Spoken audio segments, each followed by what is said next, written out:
ప్రైజ్లా దేవుని ఘనమైన నామమునకు మహిమ కలుగునుగాక. ప్రభు పేరట మీ అందరికీ హృదయపూర్వక వందనాలు. ఈ ఉదయకాలము దేవుని వాక్యాన్ని విందాం. మత్తయి సువార్త 24వ అధ్యాయము 35వ వచనము. ఆకాశమును భూమియు గతించును గాని నా మాటలు ఏ మాత్రమును గతింపవు. ప్రియమైన వల్లరా, ఇక్కడ ఆకాశము గతించిపోయినా భూమి గతించిన దేవుని మాటలు ఏ మాత్రము కూడా గతింపవు అని మనం చూస్తున్నాం.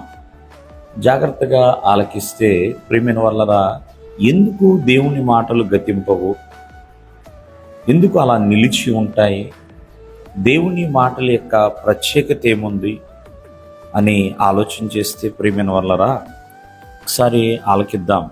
దేవుని మాట సామాన్యమైనది కాదండి. దేవుని మాట శక్తివంతమైనది.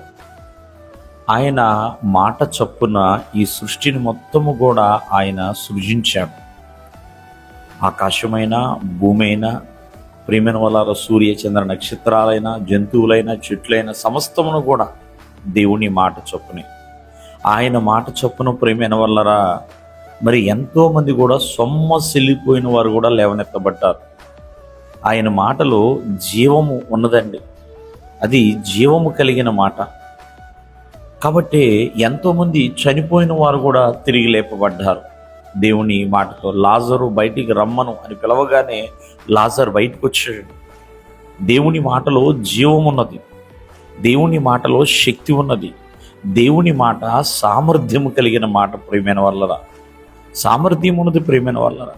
అంతేకాకుండా స్థిరమైనది, శాశ్వతమైనది.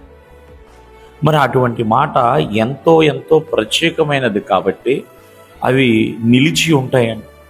ఇంకొక విషయము, దేవుని మాట అంత ప్రత్యేకమైనది. ఎవరైతే ఆయన మాట విని గైకుంటారో వారు కూడా గతించరు ప్రియమైన వల్లరా. దేవుని మాట ప్రకారం నడిచే ప్రతి ఒక్కరూ కూడా గతించకుండా జీవిస్తారు. కావున ఈ ఉదయకాలమందు ఆలోచన చేయండి.